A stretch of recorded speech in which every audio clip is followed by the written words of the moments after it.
एक तो जो यहाँ पर उत्तराखंड में आज के दिन स्थिति बनी हुई है, राजनीतिक स्थिति की मैं बात करूं, 2 बार मौका दिया है आपने भाजपा सरकार को, 10 साल निकल गए।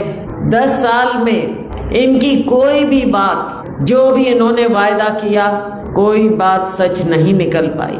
और वो इसलिए क्योंकि इनकी सोच ही ऐसी है। भाजपा की सोच है लोगों को गुमराह करने वाली। भाजपा की सोच है कि काम ना करो, विकास के नाम पर लोगों को दिखावा करो, और जब समय आए, चुनाव का समय आए, तो ध्रुवीकरण करो, किसी भी प्रकार का ध्रुवीकरण। कभी महिलाओं को बरगलाना, कभी समाज को बांटना, और जो अंग्रेज छोड़कर गए एक सोच जो वो यहाँ पर लेकर आए थे, डिवाइड एंड रूल की, अंग्रेजों के असली उत्तराधिकारी कोई है तो वो भाजपा है और भाजपा की सोच है कि लोगों को बांटो। काम करने की जरूरत क्या है? काम कौन पूछेगा? समय आएगा। अभी आपने देखा आर्या जी भी बात कर रहे थे महिला आरक्षण की। इनकी कोई मंशा नहीं थी महिला आरक्षण की, लेकिन कुछ राज्यों में चुनाव हो रहे थे तो इन्होंने सोचा कि एक नैरेटिव बनाए, एक कहानी बनाए कि ये बाकी लोग जो विपक्ष में हैं ये महिलाओं के खिलाफ है, लेकिन असली महिलाओं के खिलाफ तो भाजपा है। वो इसलिए क्योंकि अगर ये चाहते, हमने कहा कि 543 पर आप करो, आरक्षण करो, लेकिन इन्होंने केवल बरगलाना था हर तरह से। अब महिलाएं मेरी यहाँ पर बैठी हैं इतनी देर से, इतने इत्मीनान से। रास्ते में हम आ रहे थे, बहनों को कहा जाता है गैस सिलेंडर की बात अभी भी हमें याद आती है। जब यूपीए की सरकार थी, कांग्रेस की सरकार थी, तो कैसे गैस सिलेंडर लेकर ढोल बजाया करते थे ये। और अभी आपको मालूम ही है, हरक सिंह जी कह रहे हमारे समय में क्या कीमत थी सिलेंडर की, आज के दिन क्या हो गई। कमर्शियल सिलेंडर की कीमत 3000, डोमेस्टिक अगर मिल जाए तो 1000, और जो छोटे छोटे 5 किलो के हैं, जिनसे कोई रेडी चलाता है, कोई छोटा ढाबा चलाता है, आज उसकी रोजी रोटी पर भी लात मारी जा रही है, उसकी कीमत बढ़ा। और फिर कहते हैं कि बेरोजगारी तो है ही नहीं। बेरोजगारी के जन्मदाता तो ये भाजपा है। आज यहाँ से क्यों पलायन होता है? उत्तराखंड से इतना पलायन क्यों है? हम ऐसी जगह पर हैं, हमारे अध्यक्ष जी यहाँ से हैं, इतनी बढ़िया, इतनी सुंदर जगह, श्रीनगर, पौड़ी, गढ़वाल, ये हमारा एरिया इतनी सुंदर जगह, एजुकेशन का हब है। एजुकेशन का हब होने के बावजूद क्यों पलायन होता है यहाँ से? मैं एक महिला को जानती हूँ, दिल्ली में मेरे साथ हैं, उनसे वो अपने गांव में आई, और जब वापस गई दिल्ली में, मैंने उनसे पूछा कि क्या हाल है आपके गांव का। उन्होंने कहा गांव का क्या हाल बताएं, हम तो केवल पूजा के लिए वहां पर परिवार आते हैं, वरना गांव में केवल दो लोग रह गए, बाकी गांव खाली हो चुका है। गांव घोस्ट टाउन की तरह, घोस्ट विलेज हो गए, घोस्ट टाउन हो गए। तो क्या उत्तराखंड, ये देवभूमि, क्या एक घोस्ट सूबा बनकर रह जाएगा? यहाँ के लोगों के लिए क्या कर रहे हैं, क्या दे रहे हैं, क्या देन है? देवभूमि को देन क्या दी है? जगह जगह 4 धाम यात्रा, 4 धाम यात्रा, बड़े बड़े इश्तेहार लगे हुए हैं, बहुत बड़ी बड़ी होर्डिंग्स लगी हुई। माननीय प्रधानमंत्री जी की फोटो है, मुख्यमंत्री जी की फोटो है, स्वागत है, लेकिन यहाँ पर स्वागत, किस बात का स्वागत? इतना अपराध फैल रहा है। मुझसे पहले मेरे साथियों ने कहा, अब यहाँ की क्या बात फेमस हो गई, जहाँ पर हम हैं अंकिता भंडारी। ये क्या गर्व की बात है? ये शर्म की बात है। और कल जो चंपावत में हुआ परसों, उसका भी आपने देखा। देश भर में क्यों उत्तराखंड ऐसे नाम कमाता है अपराध में, महिलाओं के, बच्चियों के, बेटियों के। अब बच्ची बेटी पढ़ लिख कर आगे बढ़ना चाहती है, तो क्या ऐसा माहौल मिलेगा यहाँ पर? युवा पलायन करता है, परिवार के परिवार पलायन करते हैं, विकास के नाम पर धोखा होता है।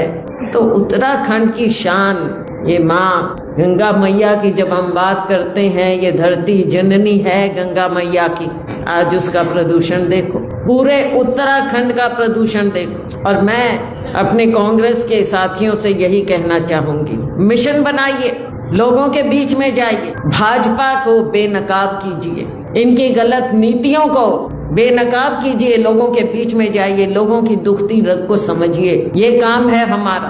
केवल यहाँ पर हम आए हैं आज, आपने बहुत स्वागत किया है, मैं धन्यवाद करती हूँ आपका, क्योंकि हम दूत बनकर आए कांग्रेस पार्टी के, राहुल गांधी के, खड़गे जी के। उनके संदेश को जन जन तक पहुंचाना है, लोगों को जागरूक करना है और खुद मेहनत करनी है, ऊर्जा लानी है। चाहे कोई बुजुर्ग है, चाहे महिला है, चाहे युवा है, हर वर्ग को अब खड़े हो जाना पड़ेगा, लोगों के बीच में जाना है, इनकी बात बतानी है और आगे के लिए हमने बताना है। केवल ये नहीं है कि भाजपा गलत है, भाजपा गलत है, लेकिन हम बेहतर राज्य देंगे। यहाँ की खोई हुई शान को हमने वापस लेकर आना है और उसको आप लाएंगे, बदलाव आप लेकर आएंगे। हमारे जो युवा साथी, हमारी ये जो बहनें हैं, हमारे एक्स सर्विसमैन, सारी बातों पर मैं क्या प्रकाश डालूं, इतने मुद्दे हैं। एक्स सर्विसमैन के साथ जो धोखा हुआ है, कभी औरत के नाम पर, 1 रैंक 1 पेंशन के नाम पर धोखा हुआ, फिर क्या बोला, अग्नि, क्या नाम रख देते हैं, पता नहीं नाम तो कहाँ कहाँ से लेकर आते हैं, अग्निपथ, अग्निवीर, भाई नाम ही नाम रह जाएंगे या कुछ मिलेगा भी? 4 साल की नौकरी, कॉन्ट्रैक्ट, हमारी सेना कॉन्ट्रैक्ट पर। यहाँ से कितने लोग, लाखों हमारे एक्स सर्विसमैन के परिवार, हमारे सर्विसमैन, उनका तो भविष्य आपने खत्म कर दिया है। देश को गौरव रहा है, लेकिन अब वो गौरव कहाँ जाएगा? सबको आपने खत्म कर देना है। हाँ, हाथ में कटोरा दे देना है सबके। चुनाव आएगा, इतने पैसे दे दिए अकाउंट में, चुनाव आएगा, घोषणाएं कर दी, चुनाव आएगा, भाई को भाई से अलग करने का, कभी किसी चीज के नाम पर, किसी चीज के नाम पर। लेकिन इस बार हमने इनकी गलत नीतियों से जूझकर सरकार लानी है, सत्ता लेकर आनी है। और सत्ता लानी है अपने लिए नहीं, सत्ता लानी है उन उसूलों के लिए, सत्ता लानी है लोगों की उम्मीदों के लिए, सत्ता लानी है यहाँ के युवाओं के लिए, यहाँ की महिलाओं के लिए, लोगों को इंसाफ के लिए, यहाँ के विकास के लिए। और जो मैंने प्रदूषण की बात कही, केवल प्रदूषण वो नहीं है जो गंदगी हम देख रहे हैं चारों ओर। जिस सड़क पर निकल जाओ गंदगी, जिस पावन नदी को हम देखें गंदगी डाल रखी है वहां पर, सफाई क्या कर रहे हैं? और सबसे बड़ा प्रदूषण क्या है?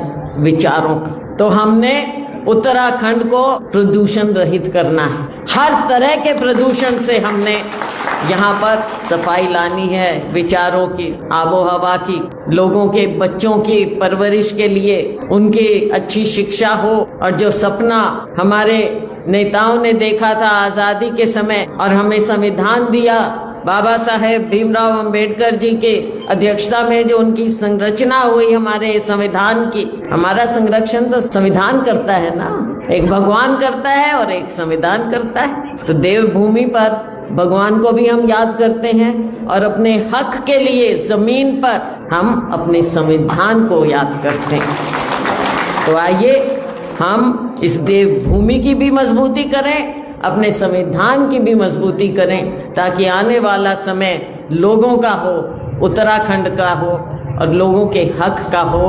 आप सब लोग सिपाही हैं कांग्रेस के, केवल भाषण सुनने नहीं आए हैं, केवल भाषण सुनने नहीं आए कि भाई मीटिंग है कांग्रेस की, चलो मीटिंग है कांग्रेस की, इसलिए आए हैं क्योंकि आने वाला समय 2027 उसके लिए हमने कमर कसनी है। तो आइए हम सब मिलकर ये संकल्प लें कि हम आगे जितना भी समय बचा है, हर एक कांग्रेस का चाहे नेता, क्योंकि कांग्रेस पार्टी की मीटिंग है, ये कोई पब्लिक मीटिंग नहीं है, हर एक कांग्रेस का नेता सबसे पहले अपने आप को कार्यकर्ता समझेगा। हम सब कार्यकर्ता हैं और उसी मानसिकता से काम करेंगे, तभी हमारी जीत होगी।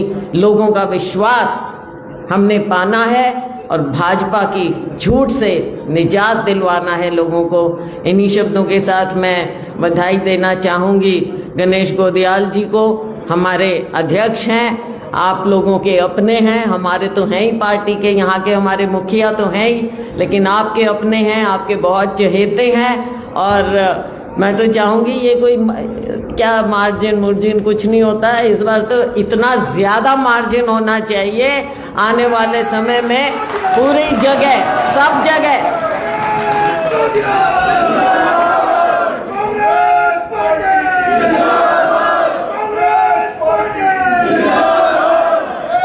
चलो बहुत बढ़िया, बहुत धन्यवाद, जय हिंद।